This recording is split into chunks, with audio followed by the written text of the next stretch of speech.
The giant ship appeared in Earth's sky without warning. One moment the monitors at Global Defense Command showed nothing unusual, and the next, an object larger than anything humans had ever built hung silently above North America. "Are we under attack?" asked Commander Lisa Davis, her voice steady despite the chaos erupting around her in the command center. "No hostile actions detected, Commander," replied the young officer at the scanning station. "But they're broadcasting something. On all frequencies." The message was simple. "We come in peace. We wish to speak with Earth's leaders." 3 days later, Commander Davis stood in the hastily prepared meeting room at the United Nations, watching as the doors opened to admit Earth's first alien visitors. The beings that entered were tall and slender, with gray-blue skin that seemed to shimmer slightly under the lights. They walked with perfect grace, their four-fingered hands held open in what Davis hoped was a universal gesture of peace. "I am High Counselor Venn of the Galactic Consortium," said the tallest alien in perfect English. "We have been watching your world for some time." Standing beside Davis, Dr. Alex Wilson, Earth's leading xenobiologist, leaned closer to whisper, "Their translator technology is incredible." The alien's large, almond-shaped eyes turned toward Wilson. "We have many technologies that would seem like magic to you, Doctor. That is partly why we have come." Over the next week, the aliens, who called themselves the Ardreni, explained that they represented a union of 27 spacefaring species. Earth, they said, was finally ready to join the galactic community, but humans needed help to catch up. "Your species shows great promise," High Counselor Venn told the assembled world leaders. "But you are still very young. We wish to help you advance." "And what do you want in return?" Commander Davis asked during a private meeting. "No one gives something for nothing." The alien made a sound that might have been laughter. "Commander, you mistake our intentions. We have so much that sharing a little technology with a developing world costs us nothing. Consider it an investment in future friendship." Dr. Wilson wasn't convinced. At night, in her secure lab beneath the Atlantic Research Complex, she studied the detailed scans of the alien ships. "Their tech is at least 500 years beyond ours," she told Davis. "Maybe more. Why help us catch up? It doesn't make strategic sense." "Maybe they're actually nice," suggested Davis, though her tone made it clear she didn't believe it. "Nice enough to cross 20 light years just to hand out gifts? I don't think so." 1 month after first contact, the Ardreni made their offer official. They would provide Earth with entry-level technology to help humans begin their journey toward becoming a true spacefaring civilization. The centerpiece of this gift would be an atmospheric purification system that could help reverse climate damage. "This device," explained Venn during the grand ceremony, "will help clean your air of pollutants and excess carbon. It is a small step, but an important one for your world's health." The machine they unveiled looked simple enough, a series of gleaming metal towers that would be placed at strategic points around the globe. Each was about 20 meters tall and hummed with a soft blue light. "We use similar systems on many developing worlds," said another alien named Trell. "They are quite basic but effective." What the humans didn't hear was the conversation that took place later aboard the Ardreni mothership. Did they actually believe we're giving them valuable technology? Trell asked, his true voice a series of clicks and whistles now that they were speaking their native language. Venn made the Ardreni gesture of amusement, a rippling motion of his long fingers. "They have no idea we're basically giving them our garbage. These purifiers are 30 generations behind what we actually use. Clever to dump our outdated tech on them while making it seem like charity," said another officer. "The extraction crews will thank us when they come in 50 years. These humans are actually more intelligent than the last 3 species we approached," Venn noted. "But they're still so naive. They think we crossed the void out of kindness. How long until they figure out even the basic principles? Our analysts say at least 70 years. By then, it won't matter." Back on Earth, Dr. Wilson stared at the schematics the aliens had provided. Something wasn't right. She'd been studying the atmospheric towers for weeks, and certain elements of their design made no sense for air purification. "Look at this power converter," she told Commander Davis late one night. "It's built to handle energy levels at least 50 times what this machine supposedly produces. Why over-engineer it like that?" "Could it be their standard design?" Davis suggested. "No. Look here and here." Wilson pointed to other components. "These sections are deliberately isolated from each other. It's like they built a much more powerful machine and then put in blocks to limit it." Davis frowned. "You think they're hiding something? I think they're lying to us. This isn't just an air cleaner. It's something else. Something they don't want us to understand." When Dr. Wilson tried to raise her concerns with the Ardrani technical team, she was politely dismissed. "The design elements you're questioning are simply beyond your current scientific understanding," explained one alien engineer with what seemed like practiced patience. "In time, as your species advances, you will come to understand our methods." 2 months after delivering their gifts, the Ardrani announced they would be leaving Earth's orbit. "We have shared what is appropriate for your current development level," High Counselor Venn announced. "We will return in approximately 5 Earth years to check on your progress and perhaps provide more assistance." As the massive ship rose into the sky, Commander Davis and Dr. Wilson watched from the roof of the research complex. "They're hiding something," Wilson said firmly, "and I'm going to find out what it is." Davis nodded slowly. "You have 6 months. Work quietly. If these towers aren't what they claim, I want to know before those aliens come back." In the darkness of space, the Ardrani ship accelerated away from Earth. Inside, Venn looked at the blue planet one last time on the view screen. "Such a resource-rich world," he said softly. "And they handed it to us with a smile and a thank you." 6 months after the Ardrani left Earth, Dr. Alex Wilson still hadn't solved the mystery of the alien towers. Every test showed they worked exactly as promised. They cleaned the air and nothing more. But she couldn't shake the feeling that something was wrong. "I'm missing something," she told Commander Davis as they walked through the underground lab. "These machines are built like race cars that have been limited to drive at bicycle speed." "Keep digging," Davis said. "The President is asking for updates. The world leaders love these towers because they're actually working. Global pollution is down 15%. Wilson sighed. "That's the problem. They work so well that nobody wants to question them." That night, Wilson was about to give up when engineer Jack Reynolds knocked on her office door. Reynolds was young, only 30, but brilliant with machines. "Doctor, I found something weird," he said, placing a small metal cube on her desk. It was one of the power modules from inside the towers. "What am I looking at?" Wilson asked. "I ran electricity through it backward," Reynolds said with a grin. "These aliens think they're so smart, but they never considered that humans would do something so stupid as to reverse the power flow. And it lit up like a Christmas tree. Look at these readings." He handed her a tablet. "This little box can handle power levels that would run a small city. Why put that in an air cleaner?"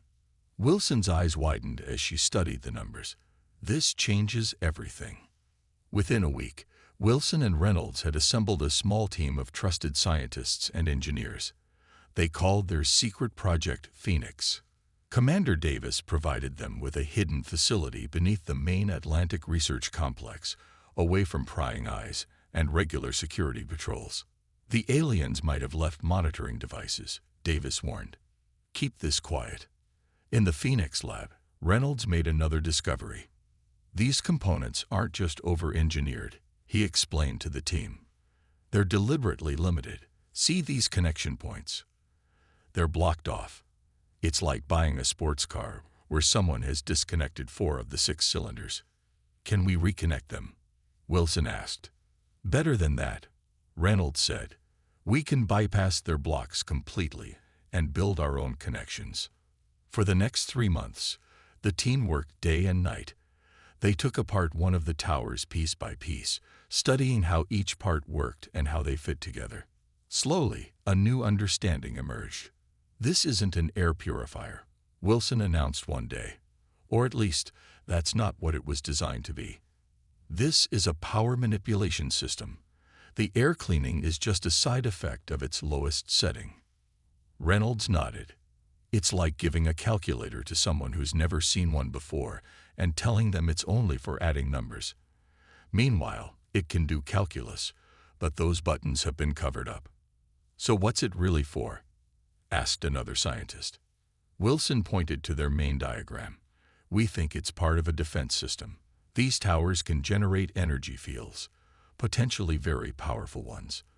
The Ardreni just didn't want us to know that. By month 4, the team had rebuilt one tower according to their new understanding. They removed the alien limitations and added human-designed connections where needed. The result looked messy compared to the elegant alien design, but Reynolds was confident it would work. If we're right, he told Wilson, this machine could generate a protective field around a small area, maybe strong enough to stop bullets or even missiles. And if we're wrong? Wilson asked. Reynolds shrugged. Then we've built a very expensive paperweight. The day of the first test arrived. Commander Davis joined them in the observation room, separated from the test chamber by thick glass. Inside, the modified towers stood alone, surrounded by measurement equipment. Start at 10% power, Wilson instructed. Reynolds nodded and began the activation sequence. The tower hummed to life, emitting a soft blue glow, just like the original versions did. But as Reynolds increased the power, the light turned brighter, shifting from blue to purple. 20%, 30%, Reynolds called out. At 50%, something unexpected happened. The air around the tower seemed to ripple, like heat waves rising from hot pavement.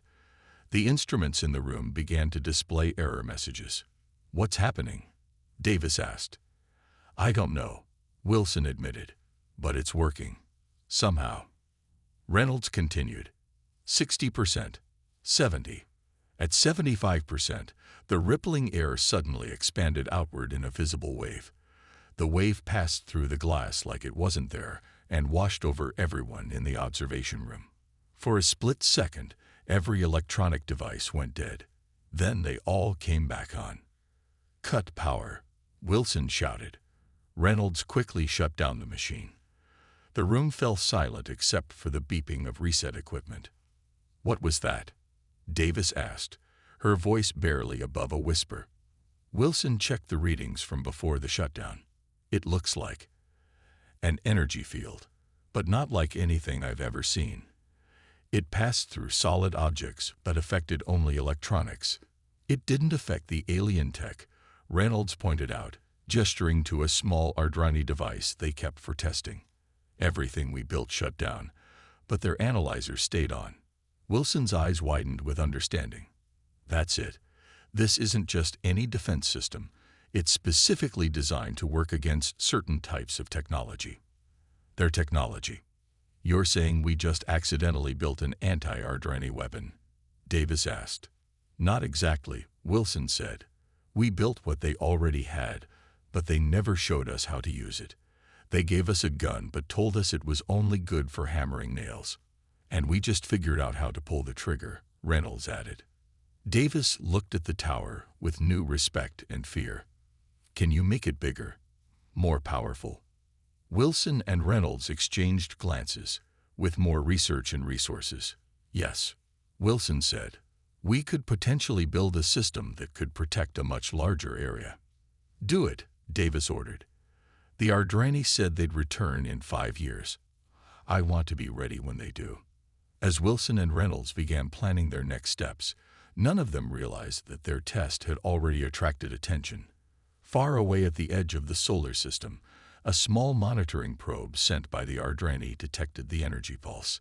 It analyzed the signature, compared it to known patterns, and then sent a single short message toward distant stars. Alert! Prohibited technology activation detected on target world Earth. Investigation required. 3 weeks after their first successful test, Project Phoenix had made incredible progress. The team now understood that the towers were capable of generating powerful energy fields, and they had managed to build a larger version they called the resonance array. The name fits, Reynolds explained to Commander Davis during a demonstration. It creates waves of energy that can be tuned to specific frequencies. Wilson nodded. Like a radio that can be tuned to different stations, but with energy instead of sound. Their new creation looked nothing like the original alien towers. The resonance array was wider, with parts that glowed with blue and purple light. Human-made components were connected to alien tech in ways the Ardrani never intended. "Show me what it can do," Davis ordered. Reynolds activated the array at 30% power. The air shimmered, and a visible dome of energy formed around the machine. It extended about 10 meters in every direction. "We've discovered 3 main settings," Wilson explained. "The first is a shield." She nodded to her assistant, who threw a metal ball at the dome. The ball bounced off as if it had hit a solid wall. "Second setting," Reynolds said, adjusting the controls. The dome's color shifted slightly. Energy absorption. Another assistant fired a small laser at the dome. Instead of reflecting or passing through, the beam seemed to disappear where it hit the field. "The field takes in the energy and stores it," Wilson explained. "We can even use that stored energy to power the array itself." "And the third setting?" Davis asked. Reynolds and Wilson exchanged nervous glances. "We call it disruption mode," Reynolds said. "It sends out pulses that can disable electronic systems, but only specific ones." "Alien tech," Davis guessed. Wilson nodded. "It affects all Ardrani technology we've tested, but our own tech is mostly unaffected." "Mostly. There are some stability issues," Wilson admitted. "At higher power levels, the array becomes unstable. We're working on it." Before Davis could respond, Lieutenant Morgan burst into the lab. Morgan was Davis's security officer, a serious woman who rarely showed emotion. Today, her face was pale. "Commander, we have a situation," Morgan said. "An Ardrani ship just entered Earth orbit. They're demanding to speak with world leaders immediately." "They're not due back for years," Davis said, alarmed. "What do they want?" "They claim they're here for a routine inspection of their technology," Morgan replied. "But I've been monitoring their communications. They're lying." Morgan handed Davis a tablet. "My team intercepted and decoded these messages between their ship and their home world. They're worried about something they detected from Earth." Davis read quickly, her face growing darker. "They know about our tests." "That's not all," Morgan continued. "There's more in their communications. The Ardrani have done this before to other worlds. They give primitive technology to developing planets, wait for them to become dependent on it, then return to take control." "Take control how?" Wilson asked. "Resources, colonization, sometimes forced labor," Morgan said grimly. "They're not benevolent visitors. They're conquerors who work slowly." Davis looked at the resonance array. "How soon before this is combat ready?" Wilson hesitated. "It's not that simple. We've only figured out part of how it works. At full power, it might protect a city, but the instability increases with the size of the field. It could collapse after just a few minutes." "Keep working," Davis ordered. "I'll try to buy us time." 2 days later, Davis stood in the same United Nations meeting room where the aliens had first presented themselves. This time, the Ardrani delegation was led by Sub-Commander Trell. "High Counselor Venn sends his regrets," Trell said smoothly. "Urgent matters required his attention elsewhere. I am here to inspect the atmospheric purification systems we provided." "They're working perfectly," Davis said. "Your technology has helped reduce pollution worldwide." Trell's large eyes narrowed slightly. "Yet our monitoring systems detected unusual energy readings from your planet. Specifically, from the North American region." "We've had some unusual solar activity," Davis lied. "Our scientists believe it affected some of our power grids." "Indeed." Trell didn't sound convinced. Then you won't mind if we inspect the towers personally, to ensure they haven't been damaged by this solar activity. Davis forced a smile. Of course not. We can arrange visits to several of the installation sites. All of them, Trell insisted. And we will also require access to your research facilities. That might be difficult to arrange quickly, Davis hedged. Security protocols. Commander Davis. Trell interrupted. Let me be clear. The Galactic Consortium has rules about technology sharing. Modifying our gifts without permission would be considered a serious violation. The threat hung in the air between them. I'll speak with the President, Davis said finally. But these are sovereign nations. They may not all agree to such inspections. They should, Trell said coldly, for their own safety. Back at Project Phoenix, Wilson and Reynolds worked frantically to solve the stability problem. The power distribution is still all wrong, Reynolds muttered, looking at their latest test results. When we increase the field size, the edges become unstable within minutes. We're thinking about this like humans, Wilson said suddenly. But this is alien tech. What if we're approaching it backward? Reynolds looked up. What do you mean? The Ardreni limited this technology because it's powerful. But we've been trying to make it more powerful by removing their limitations. What if that's not the way? Wilson pulled up the original alien schematics. Look here. The power flows from the center outward in their design. We've been trying to increase the power to strengthen the field. But what if instead we invert the flow? Reynolds finished, his eyes widening. Pull energy inward instead of pushing it out. They quickly began reconfiguring the array. Hours later, they ran a new test. This time, the energy field formed differently, starting at the edges and flowing inward. Power at 60%. Reynolds called out. Field is stable. 70%. 80%. The resonance array hummed louder, but the readings remained steady. No instability detected, Wilson said, amazed. We did it. A technician burst into the lab. Dr. Wilson, Commander Davis is on the secure line. The aliens are demanding to inspect this facility tomorrow morning. Wilson looked at Reynolds. Will it be ready? Reynolds nodded firmly. It will have to be. Meanwhile, in orbit around Earth, Trell was sending a coded message to the Ardreni fleet waiting at the edge of the solar system. Suspicions confirmed. Humans have tampered with our technology. Prepare the fleet for possible intervention. If they resist inspection, we will need to demonstrate our power. These primitives must learn their place in the galaxy. As night fell over the Atlantic Research Complex, a storm was brewing, both in the dark clouds gathering overhead and in the conflict that was about to begin. Dawn broke over the Atlantic Research Complex with a blood-red sky. Commander Davis stood at the window of her office, watching as 3 Ardreni shuttles descended toward the landing pad. They brought more ships than necessary for a simple inspection, Lieutenant Morgan observed. Because it's not a simple inspection, Davis replied. How many of our people did you get out? Most of the Phoenix team is at the backup location. Wilson and Reynolds stayed behind with a skeleton crew to maintain appearances. Davis nodded. And the resonance array? The prototype is hidden. We have 5 more under construction at hidden facilities around the globe. A soft beep from Morgan's tablet interrupted them.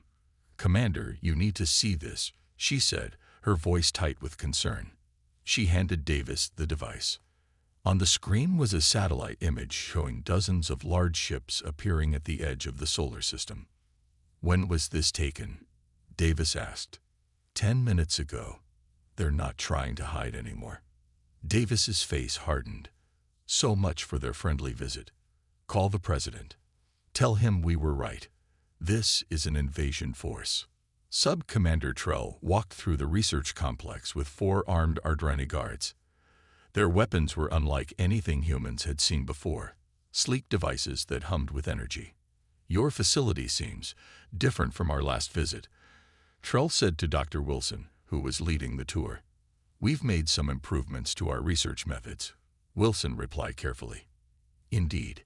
Trell stopped at a door marked Restricted Area. "And what's in here?" "Just storage," Wilson lied. "Nothing interesting." Trell stared at her with unblinking eyes. "Open it." Before Wilson could respond, Reynolds appeared from around a corner. "Dr. Wilson, we have a problem in Lab 3 that needs your attention," he said. "Something about the air quality readings." Wilson nodded. "I'm sorry, Sub-Commander. I need to check this. Our safety protocols." "We will accompany you," Trell said sharply. "Lead the way." As they walked away from the restricted door, which actually contained nothing but empty crates strategically placed to draw attention away from the real hidden lab, Reynolds whispered to Wilson, "They're scanning everything, using devices in their suits." Wilson's heart raced. The aliens were more suspicious than they'd thought. In Washington, the President of the United States sat with leaders from other major nations, watching the satellite feed of the alien fleet. "They've positioned ships near every major city," said the Chinese premier, her face grim. "This is clearly a show of force. Commander Davis believes they intend to take control of Earth," the president said. "Their gifts were just the first step." "What options do we have?" asked the Russian president. "Our most advanced weapons would be useless against their technology." The American president leaned forward. "Maybe not. We have a project that might give us a fighting chance, but we need time to finish it." "How much time?" "A day, maybe 2. The German chancellor shook her head. "I don't think they plan to give us that long." As if confirming her words, communication systems worldwide suddenly activated. Every screen, from personal phones to giant billboards in Times Square, displayed the same message. An Ardrani face, stern and cold. "People of Earth," the alien began. "I am War Commander Draz of the Galactic Consortium. Your leaders have violated our agreements by tampering with technology beyond your understanding. This represents a danger to galactic peace." The alien continued, "To ensure your planet's safety and continued development, the Consortium will now establish direct oversight of all Earth governments and technology. Resistance will be met with appropriate force. Compliance will result in minimal population reduction." The message ended, leaving stunned silence across the globe. At the Atlantic complex, Trell received the broadcast on his personal device. He turned to Wilson with what might have been a smile on his alien face. "It seems the pretense is no longer necessary," he said. "Your species has proven disappointing." "What do you mean?" Wilson asked, playing for time as she saw Davis and security personnel quietly positioning themselves in the hallway behind Trell. "We have done this many times before," Trell explained, seemingly pleased to finally speak freely. "We find promising worlds, give them obsolete technology, then return when they've become dependent on our gifts. Usually, planets surrender without fighting. They worship us as advanced beings." "And if they don't worship you?" Reynolds asked. Trell made a dismissive gesture. "Then we demonstrate our true power. The ships you see are just a small fraction of our fleet. Your entire global military couldn't destroy even one of them." "So you've been lying from the beginning," Wilson said. "The friendship, the technology sharing, all lies." "Not lies. Strategy."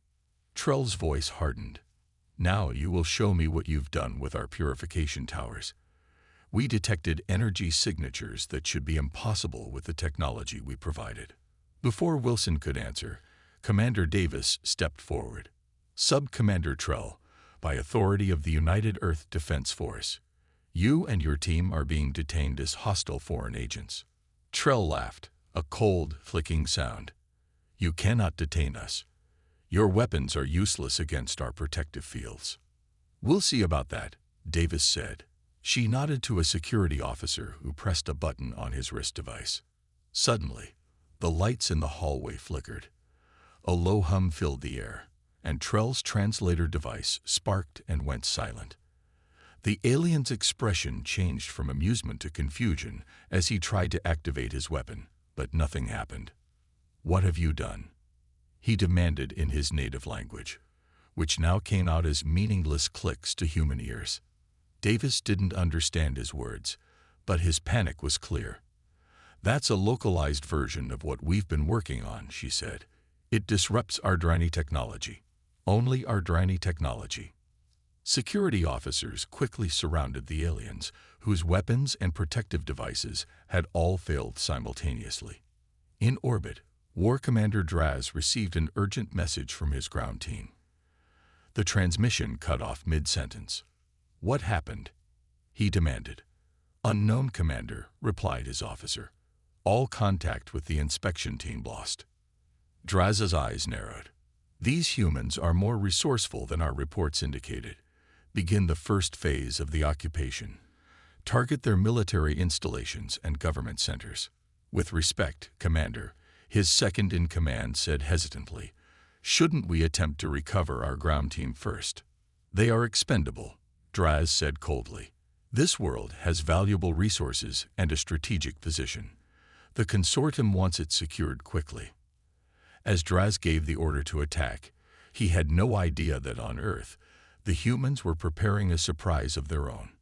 In 6 locations around the globe, teams worked frantically to complete their versions of the resonance array.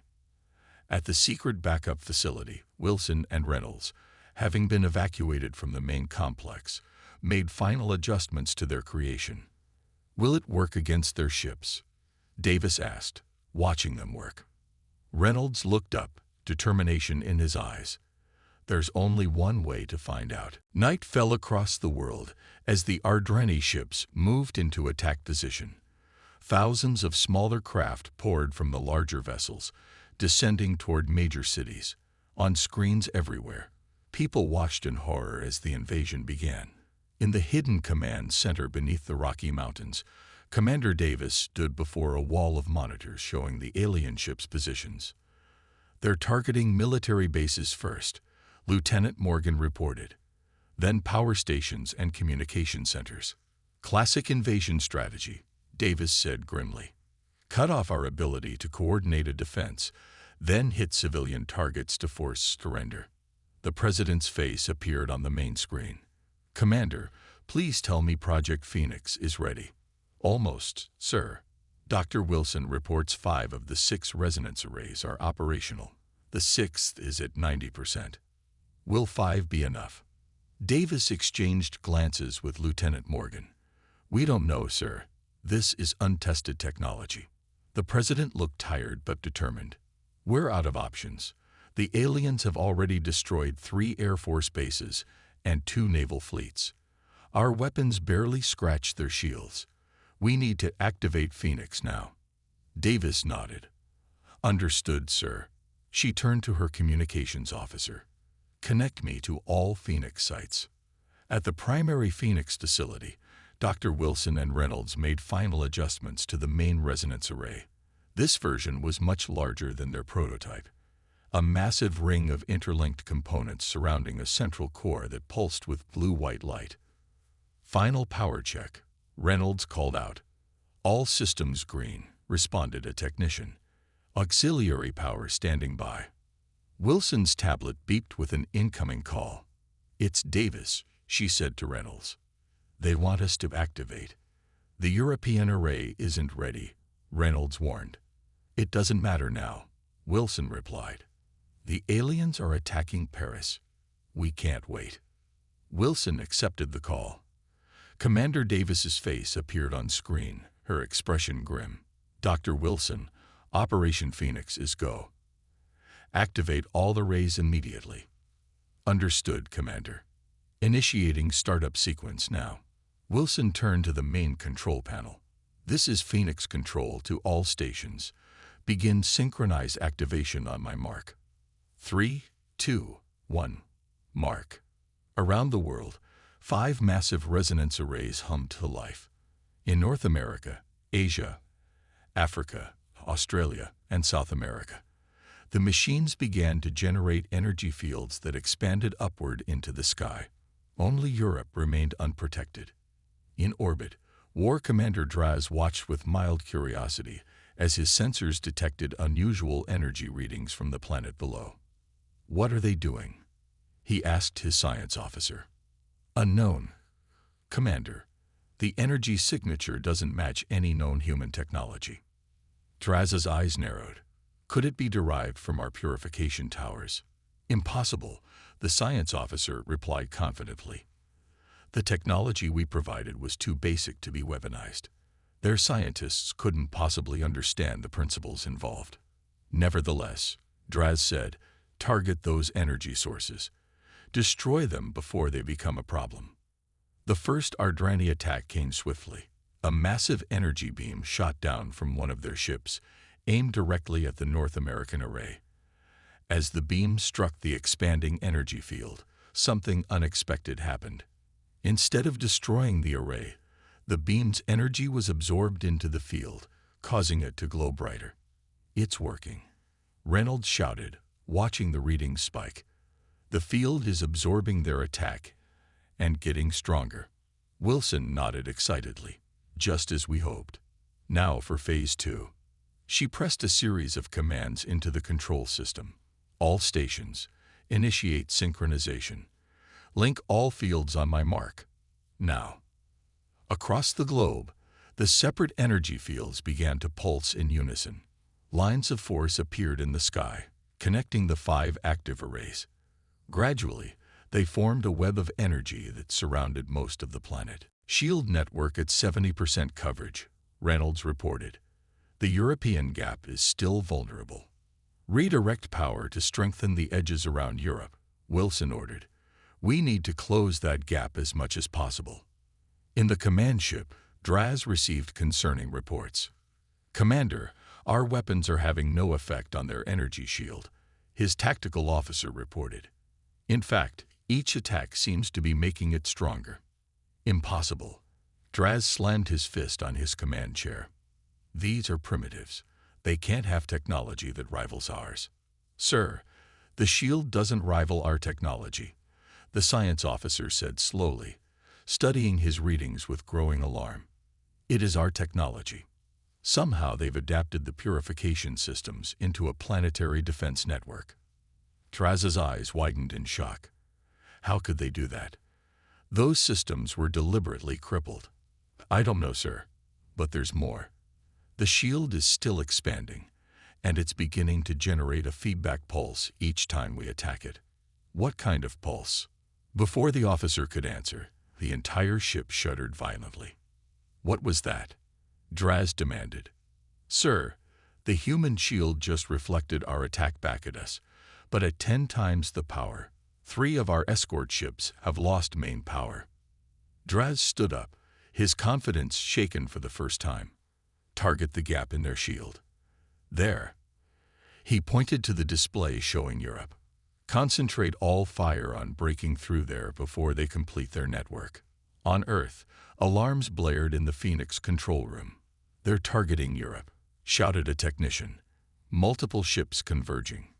The 6th array, Wilson asked urgently. Still not online, Reynolds replied.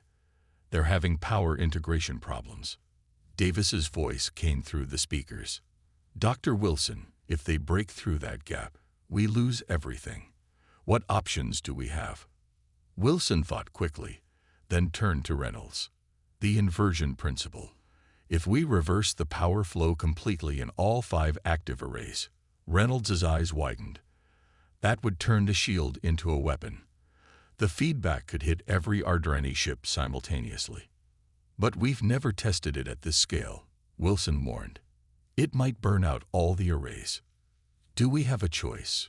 Reynolds asked. Wilson took a deep breath and opened the channel to Davis. Commander, we have one option. We can convert the shield into an offensive pulse. It should disable or destroy their fleet, but we'll lose our protection afterward. Do it, Davis ordered without hesitation. High Counselor Venn, watching the battle from the safety of the fleet's rear, received an urgent communication from Draz. The humans have weaponized our purification technology. Draz reported, his voice tight with anger and disbelief. They've created a planetary shield that absorbs and reflects our attacks. Impossible, Venn said. Those were obsolete, limited systems. Nevertheless, Draz replied. They've done it. We're attempting to breach a gap in their defenses now. Suddenly, Draz looked off-screen, his expression changing to alarm. What is that? All ships, evasive maneuvers, EVASI. The transmission cut off abruptly. On the main view screen, Ven watched in horror as a massive wave of energy burst outward from Earth. The pulse swept through the invasion fleet like a cosmic tsunami. Ship after ship went dark as the energy overwhelmed their systems. Warning alarms blared throughout Ven's vessel as the pulse approached. Full power to shields, he ordered desperately. It wasn't enough. The pulse washed over his ship, and every Ardreni system failed simultaneously. Emergency lights barely illuminated the bridge as Ven stared at the now dark planet below. How? He whispered in the darkness. How did primitives turn our weakest technology into this? On Earth, cheers erupted in command centers worldwide as the alien fleet went dark. Hundreds of ships now drifted powerless in orbit.